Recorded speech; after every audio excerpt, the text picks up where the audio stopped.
O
que aconteceria se você soubesse seu lugar no mundo?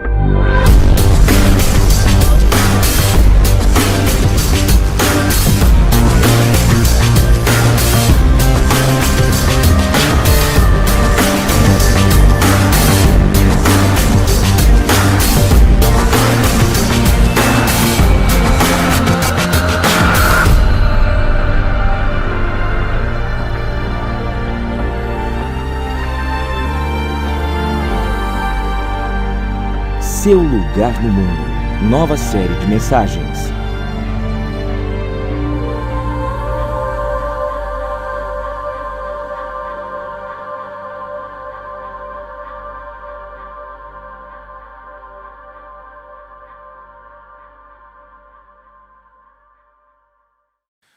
Seu lugar no mundo é a série que a gente vai começar esse mês de março.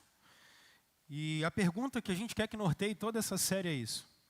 O que aconteceria com você e comigo? O que aconteceria com todas as pessoas se elas soubessem qual é o lugar delas no mundo? Talvez muito mais do que perguntar por que estamos aqui, seria esse o questionamento. O que estamos fazendo aqui? Qual é o nosso lugar nessa existência? Por que estamos aqui? Essa talvez seja uma das grandes inquietações da raça humana. E essa série, pessoal, ela nasce, e eu queria pedir que o pessoal botasse a foto aí, como nós combinamos anteriormente. Essa série nasce, há algum tempo eu tenho sido mentoreado por alguns pastores mais velhos. E um deles, e talvez o principal, é o pastor Ricardo Agreste, de Campinas. E no final do ano, o Ricardo, ele está aqui, ó, com a paradinha verdinha. Ricardo é pastor presbiteriano há mais de 30 anos e ele tem se dedicado a formar pastores mais jovens. Então ele normalmente pega pastores com menos de 40 anos de idade e aí o objetivo é deixar um legado a partir da vida desses pastores. E aí no final do ano passado o Ricardo nos chamou para ir até Campinas e esse grupo de pastores, nós nos reunimos por 2 dias na Chácara Primavera.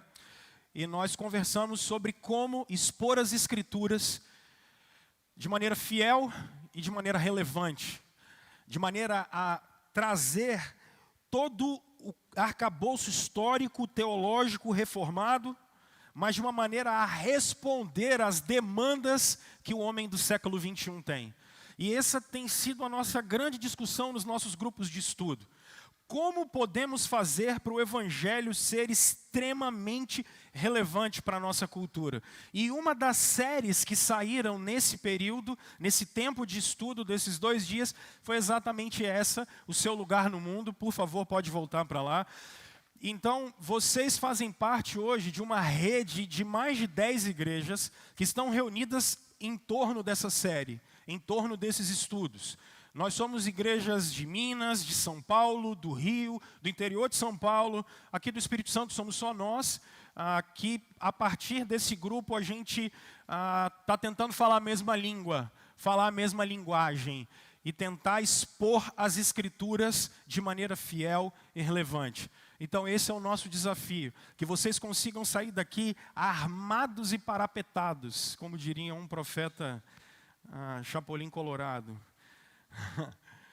Se vocês não assistiram Chapolin Colorado, vocês não sabem o que vocês estão perdendo, gente. Por favor. Para que vocês sejam discípulos de Jesus na cultura. Para que vocês sejam discípulos de Jesus no mundo. Para isso, o Evangelho vem nos capacitar. Para que a gente seja discípulo de Jesus. E o que vai nos nortear é exatamente essa frase de um filósofo britânico chamado Alasdair MacIntyre. E ele faz a seguinte colocação: eu somente posso responder a pergunta: o que eu devo fazer, ou o que eu vou fazer, o que eu fui vocacionado para fazer.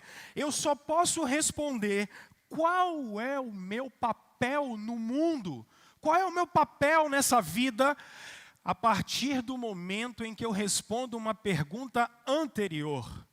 E essa pergunta anterior é: de qual história eu faço parte?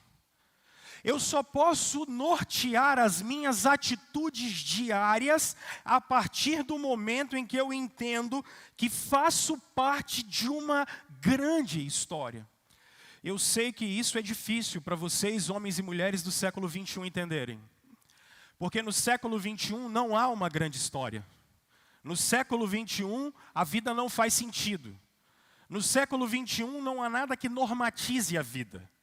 No século 21, a ideia é prazer, a ideia é simplesmente viver e não ter a vergonha de ser feliz, cantar e cantar e cantar a beleza de ser um eterno aprendiz. No século 21, a vida não faz sentido. Percebam que vocês são parte de uma narrativa em que ela dura no máximo até o 5º dia útil do mês. Porque todas as suas preocupações se resumem ao 5º dia útil do mês, quando você recebe e paga todos os seus boletos e fica numa angústia e numa expectativa para chegar o próximo mês. Não tem o menor sentido eu pensar que faço parte de algum tipo de história. Nem sempre foi assim. Por exemplo, se você conversar com um marxista, ele vai dizer: a grande história é uma luta de classes. Se você conversar com um homem moderno do século 18 e 19, ele vai dizer: a grande história é a ciência, e através da ciência e da tecnologia, nós resolveremos todos os problemas do mundo. Mas se você conversar com um homem do século 21, ele vai dizer: a vida não faz sentido. E talvez alguns de vocês cheguem aqui assim, dizendo: a vida não faz sentido. Mas por quê? Porque o próprio Ricardo fala uma frase interessante. Porque as nossas próprias narrativas, a maneira com a qual você conta a sua história, a maneira com a qual você se enxerga, a maneira com a qual você vê o mundo, as nossas próprias narrativas nos adoecem. Percebam vocês que passaram por períodos de longo sofrimento. A vida para vocês é tristeza. E você não consegue ver o amanhã.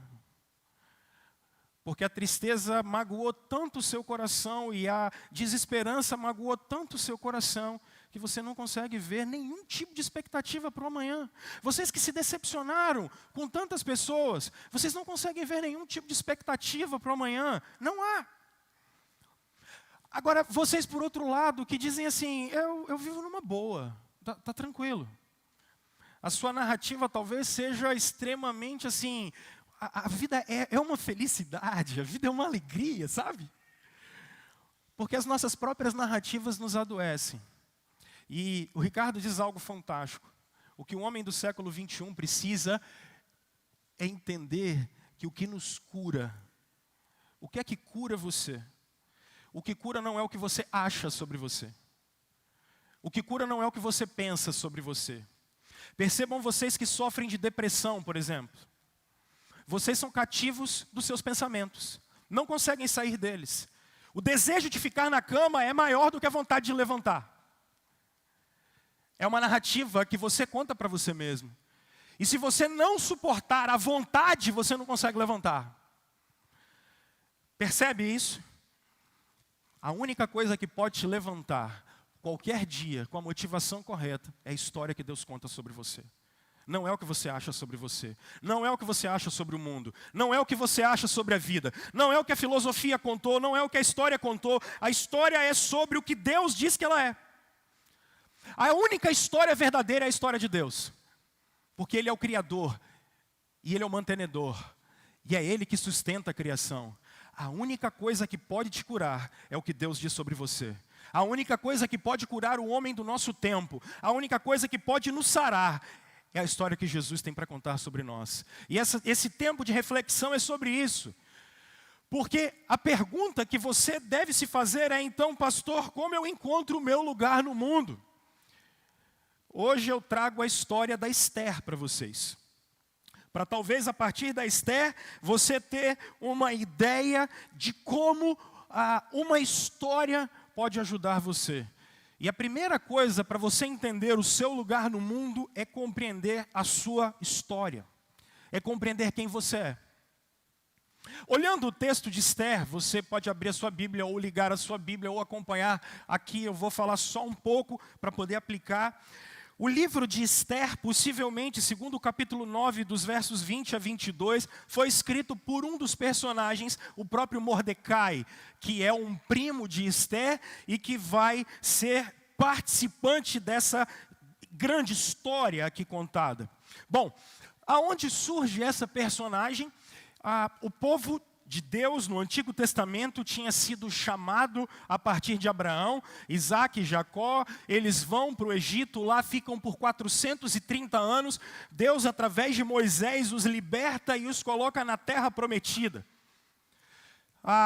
Período dos juízes, período dos reis, quando especialmente Davi é o único rei de Israel que consegue fazer com que a promessa feita para Abraão, mais de 500 anos antes, tenha sido cumprida. E a promessa era, eu vou te dar uma terra. A grande questão é que por mais de 400 anos, esse povo nunca consegue cumprir a aliança de Deus. Nunca. E Deus sempre fez um pacto com esse povo, e é o mesmo pacto que está sobre nós até hoje. Eu sou o Deus de vocês, e vocês são o meu povo. E o que Deus quer do seu povo? Obediência. Esse povo nunca consegue obedecer o seu Deus. E como eles não conseguem obedecê-lo, segundo o livro das Crônicas vai nos dizer, especialmente no último capítulo, que Deus os entrega a Nabucodonosor, rei da Babilônia, e lá eles vão ficar por 70 anos sendo exilados. Eles são escravizados. O exílio é um período de depuração do povo de Deus. Às vezes o deserto é um período em que Deus usa para que a gente seja aprimorado. E é isso que está acontecendo. 70 anos de exílio. Só que no meio do exílio acontece algo muito interessante. E isso está narrado em Daniel no capítulo 6. O império medo-persa toma a Babilônia. E o povo de Deus já não é mais escravo dos babilônicos. Agora eles passam a ser escravos dos medo-persas. Para cumprir inclusive uma profecia de Daniel a partir do capítulo 9. Especialmente do 13 em diante. E é nesse contexto em que no primeiro ano de Ciro, o rei da Pérsia, segundo as profecias de Jeremias, o povo de Deus vai começar a ser liberado para poder voltar para a terra deles. E o livro de Esdras vai mostrar como o templo vai ser refeito, e o livro de Neemias vai nos mostrar como a cidade de Jerusalém é refeita. E são os dois livros que estão antes de Esther. E você vai observar que Esther vai mostrar como no meio do processo de reconstrução da cidade e do templo, Deus utiliza dois personagens, Esther e Mordecai, para que a história de Deus continuasse. É sobre isso que o texto aqui está tratando. É esse o contexto histórico do Antigo Testamento. Como no meio, e possivelmente em Esdras, no capítulo 2, Mordecai é um dos que está na construção do templo e volta para esse contexto. E o capítulo 1 já nos dá um pano de fundo interessante, quando o texto diz que foi no tempo de Xerxes. Se você assistir 300, é 300 o nome daquele filme com o Rodrigo Santoro, não é? É esse cara. Em grego, o nome dele é Assuero. Você se pesquisar, você vai achar muita coisa sobre Assuero. Esse cara chegou no ápice do Império Medo-Persa. Porque se você comparar o livro de Esther com Daniel, capítulo 6, verso 1, o pai e o avô desse cara tinham 120 províncias. Ele conseguiu chegar a 127. Ele conseguiu fazer com que o império dele fosse algo descomunal. E eu mostro para vocês, porque o texto bíblico diz que é desde a Índia até a Etiópia. Olha o tamanho do império desse cara. Sem WhatsApp, sem e-mail, sem Telegram. É tudo de verde, ó. Egito, Jerusalém, o que vocês conhecem como Grécia, para pegar um pouquinho de coronavírus hoje. O que é Turquia, ó. Pérsia, olha a Índia. Isso aqui tudo é desse cara. E ele está governando daqui, ó, do meio, em Suzã.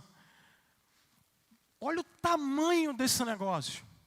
Em Esther, capítulo 1, vai dizer que ele fez um banquete. O primeiro banquete que ele fez durou quanto tempo? 180 dias. Que a gente acha o carnaval do Brasil ruim, né? 180 dias de farra. Ele trouxe os nobres e os militares. E o pau quebrou 180 dias. E ele mostrou toda a glória do seu reino.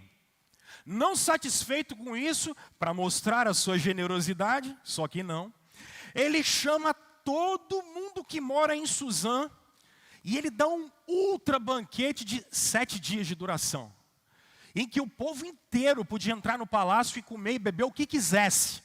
Imagina o que aconteceu em Suzã naquela época. O pau quebrou, gente. Mas foi interessante, porque nesse meio tempo, no meio desse grande banquete, o povo todo, o grande rei, poderoso, domina sobre esse tanto de negócio. Só que, como diria Benito de Paula, o mais valente dos homens, né, Jean, sempre chora quando? Quando a mulher vai embora, né? Lembram dessa? Já cantei para vocês. Lembram? Acaba a valentia de um homem quando a mulher que ele ama vai embora. Tanta coisa muda nessa hora que o mais valente dos homens chora. Chamou a rainha Vasti e ela apareceu.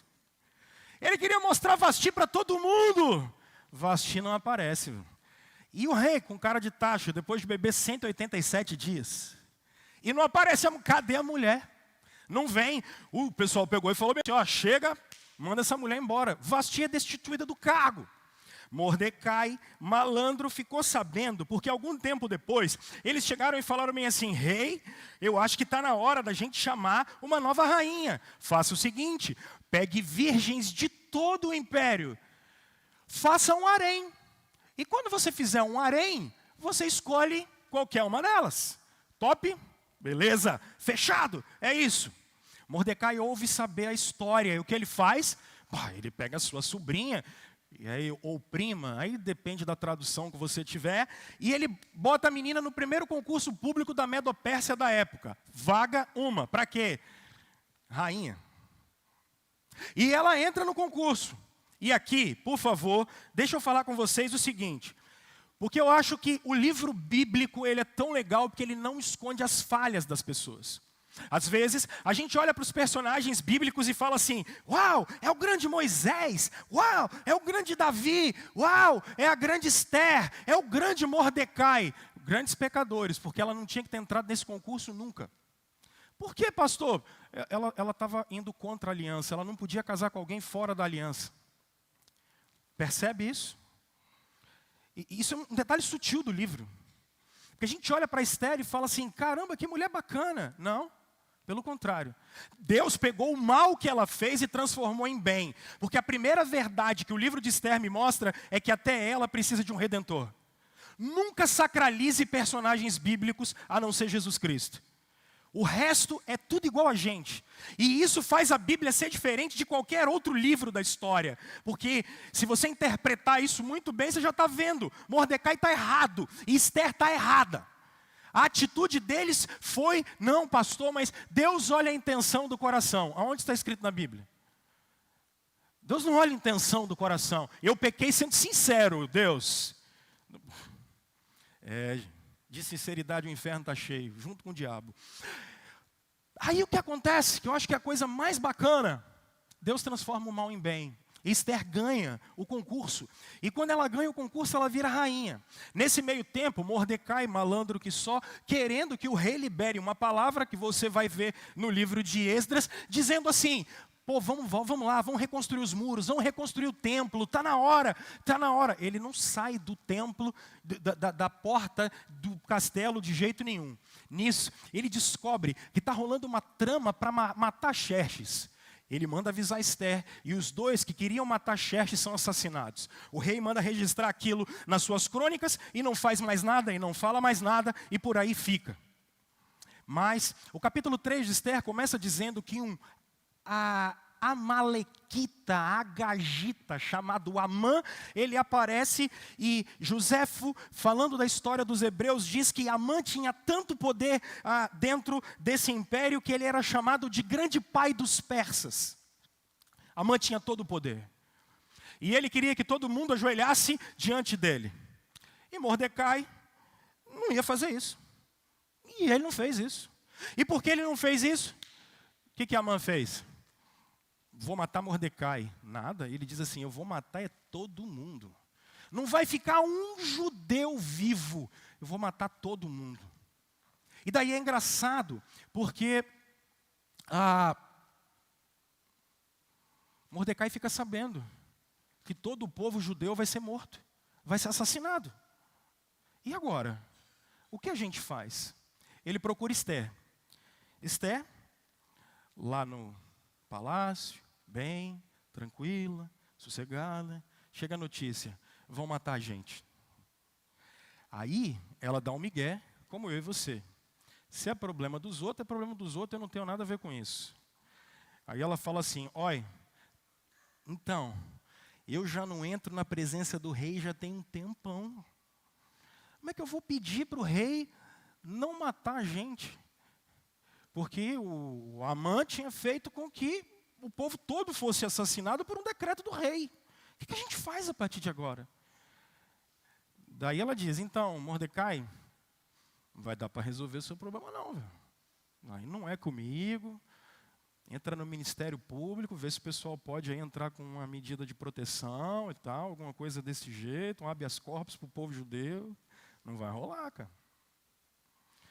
Mordecai fica uma arara. E aí ele fala isso aqui para Esther, que é onde eu quero refletir com vocês agora. Mordecai manda avisar Esther o seguinte: não pense que pelo fato de estar no palácio do rei, de todos os judeus, só você escapará. Pois se você ficar calada nessa hora, socorro e livramento surgirão de outra parte para os judeus, mas você e a família de seu pai morrerão. E ele faz uma pergunta: quem sabe se não foi por um momento como esse que você chegou à posição de rainha? Mordecai dá um ultimato na Esther. E pense e lembre que o rei Xerxes não sabe que ela é judia. O que me chama a atenção aqui, pessoal, sobre compreender a sua história e o seu lugar no mundo.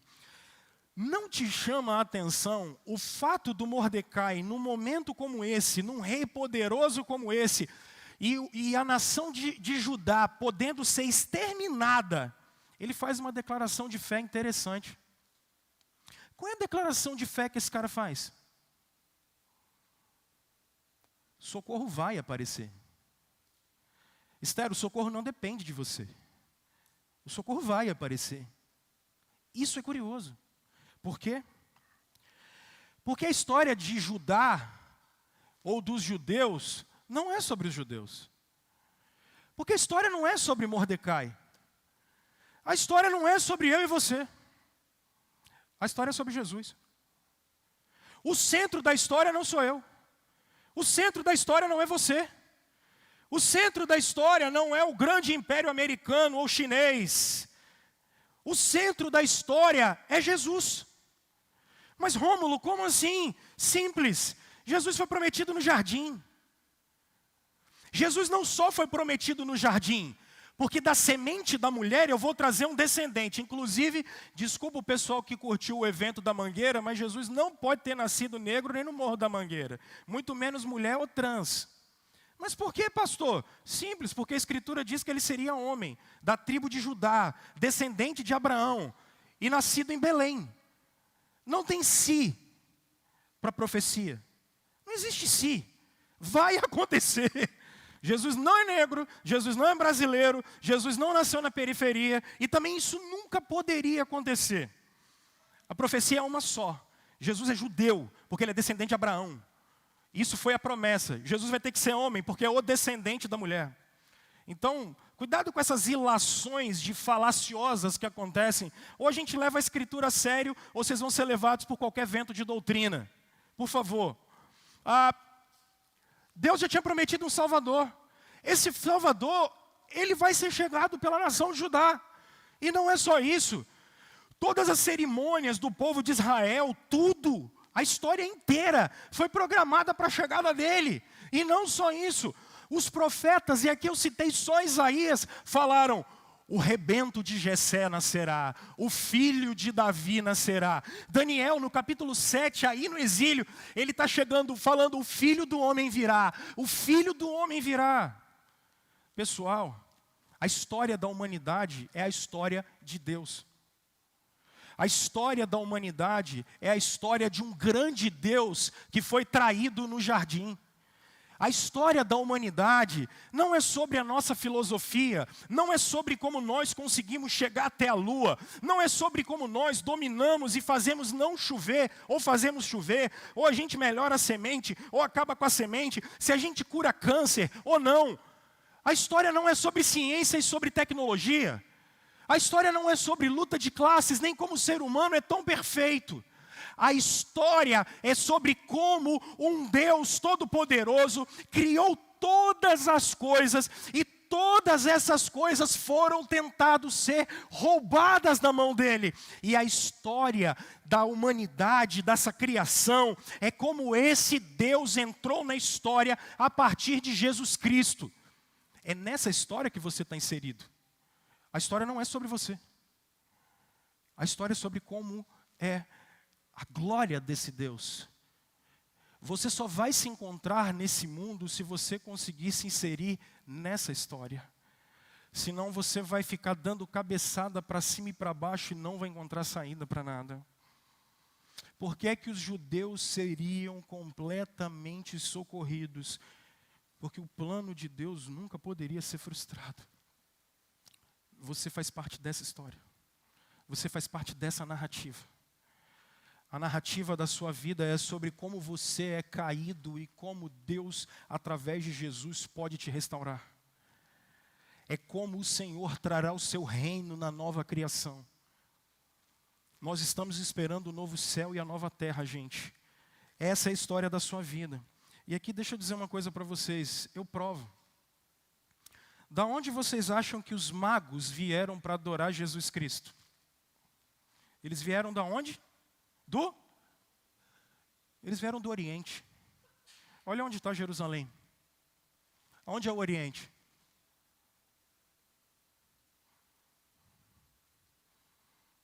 Quando o povo de Judá foi livre, todo mundo ficou sabendo a história do povo de Deus.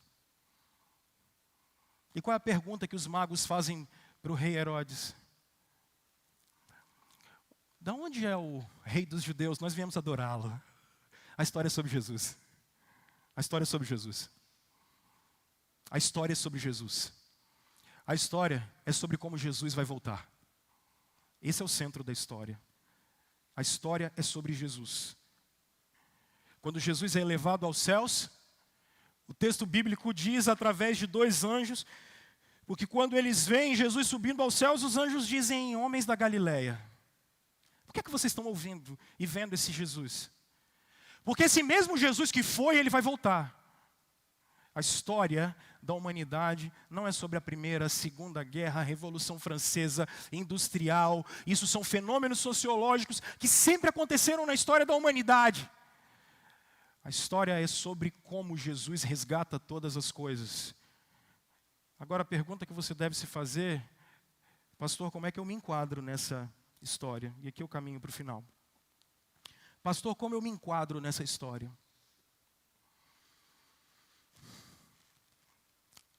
Se por um lado a história é sobre Jesus, as suas ações precisam estar completamente direcionadas pela história de Jesus. Percebe? O livramento vai vir, Esther. Se você ficar calada nessa hora, o livramento vai vir. Mas você pode participar disso, Esther, se você quiser. E é curioso porque a pergunta que Mordecai faz para ela é: quem sabe, Esther? Quem sabe, não é por isso que você é rainha. Porque o que o Evangelho convida a mim e a você é entrarmos nessa história de Deus. É entrarmos como discípulos nessa grande história que Deus está construindo desde a queda até a segunda vinda de nosso Senhor. Como, pastor? Deixa eu trabalhar duas coisas com vocês rapidamente. Durante esse mês eu vou trabalhar com vocês basicamente esse quadro. O que é uma vida de discípulo? Uma vida de discípulo é as suas paixões, seus dons, seus recursos, sua profissão, suas experiências, seus serviços. É isso que você é basicamente. A grande questão aqui é que nós temos dois personagens que eram parte de um povo. As experiências deles e a vida deles é parte de um povo. A pergunta que eu tenho para fazer para vocês é: olhando para a história da sua vida, olhando para a história de Cristo e como Ele te inseriu, e o seu momento de vida agora, como as suas experiências fazem parte do plano de Deus? Percebe? Alguns de vocês, por exemplo, nós vivemos casos aqui, eu sou um sortudo, brinco que sou um sortudo, porque antes de mim, minha mãe teve um aborto espontâneo 1 ano antes, e depois eu nasci. Alguns de vocês, casais aqui, tiveram dificuldade, por exemplo, e tiveram problemas nessa área. A pergunta que você precisa se fazer é: como é que isso se enquadra na história de Deus? Alguns de vocês, por exemplo, tiveram negócios e quebraram. Como isso se enquadra na história de Deus? Alguns de vocês passam dificuldades financeiras por longos períodos. Outros de vocês não realizaram os sonhos que queriam, foram frustrados. Alguns de vocês têm problemas familiares, passaram por um casamento muito ruim. Como essas experiências fazem parte da grande história da salvação, o que Deus estava querendo fazer em você, o que Deus estava querendo fazer através de você. Porque todas essas experiências fazem parte do grande plano e da grande história que Deus está construindo, e você é uma peça delas. Você é uma dessas peças, e eu sou uma dessas peças. E as experiências que nós temos vivido diariamente têm sido uma dessas peças. E eu vou mais além, pessoal. Como é que aquilo que a gente é, essa mulher rainha, como que ela é, pode ajudar e abençoar o povo? A pergunta é: com o que você tem, com o que Deus te deu, como é que você pode abençoar as pessoas? Eu te convido hoje a parar de viver a vida de uma maneira egoísta e começar a viver a vida primeiro com autoconhecimento. O que você quer dizer com isso? Pessoal, vocês precisam entender que todas as histórias e todos os acontecimentos da vida de um cristão, eles não são à toa. Não é por acaso que vivemos o que vivemos. Não é por acaso que passamos pelo que passamos. Deus está construindo a história dele a partir de nós, e nós fazemos parte dela. Eu convido você, ao invés de imaginar que a sua vida é uma vida separada e Deus não me ama, Deus não me quer, eu convido você a se engajar e entender que Deus tem um plano a partir da sua vida. E eu convido você a mais ainda, a que todas as suas atitudes, elas sejam intencionais para com o reino de Deus. Como, pastor? Simples, pessoal. Simples. A partir do que você vive e a partir do que você tem, eu acho que você precisa pensar nisso. Como é que eu posso promover a glória de Jesus de uma maneira mais forte? Como através do meu casamento eu consigo promover a glória de Jesus? Como a partir da educação dos meus filhos eu posso construir a glória de Jesus? Como a partir do meu trabalho eu posso construir a glória de Jesus? Como a partir da nossa relação de amizade eu posso construir a glória de Jesus? Como é que Jesus vai ser mais glorificado a partir disso? Mas vamos mais além. Como é que a partir de todas as minhas atitudes diárias eu posso abençoar o máximo de pessoas possível? Se Deus me fez passar, entendam isso, pessoal, se Deus fez você passar por situações de longa dificuldade, saibam, Deus sempre vai colocar essas pessoas na sua vida que estão vivendo o mesmo problema para você abençoar, para você cuidar. Se você é alguém que tem determinados tipos de recurso, Deus sempre vai colocar diante de você pessoas que estão necessitadas daquele tipo de recurso que você tem. O conhecimento que você tem sempre vai servir para abençoar a vida de quem não tem, porque não vai aparecer anjo do céu nunca. Esquece. Alguns de vocês vêm de algum tipo de segmento religioso em que vocês ficavam lá tocando para baixar anjo. Não vai. Os braços do Senhor somos nós. O evangelho já foi dado. O poder já foi dado. Como eu posso abençoar o máximo de pessoas possível com a minha experiência, com o que Deus fez na minha vida? E como eu posso fazer o nome de Jesus mais conhecido possível? Essa é a grande história. Se você responder isso, pode ter certeza que a perspectiva de vida vai mudar. Porque você sabe que você era alguém caído, mas que Jesus resgatou. E qualquer coisa que estamos vivendo, sabemos que coopera para o bem dele. E nós o encontraremos ou na nossa ida, ou quando ele voltar. Essa é a história das nossas vidas. Nós vamos nos encontrar com o rei e no final ele vence. A grande questão é, então... Flávio Joséfos escreve isso, eu acho muito legal. Ele diz que no final da história, quando o povo de Israel foi livre, o prestígio de Mardoqueu crescia sempre. E o rei elevou a tal grau de autoridade, que ele governava sobre dependência do soberano. Todo o reino tinha também todo o poder perante a rainha, e toda a felicidade dos judeus ia muito mais além do que todos os judeus podiam imaginar ou mesmo desejar. Quando esse cara se engajou na história de Deus, ele virou o segundo do reino. O segundo do reino. E é isso que eu quero que vocês percebam. Durante todo o exílio, Deus levantou Daniel, Deus levantou Mordecai, e o povo do Senhor nunca ficou sem representantes. E hoje, vocês podem se engajar na história de Jesus. Eu acho que esse é o nosso grande desafio. Nosso grande desafio é como nós vamos nos engajar, não na história que é nossa, mas na história de Jesus. E é sobre isso que a gente vai conversar nos próximos dias. E a pergunta que eu faço para você é essa: como você pode se engajar mais na história de Jesus?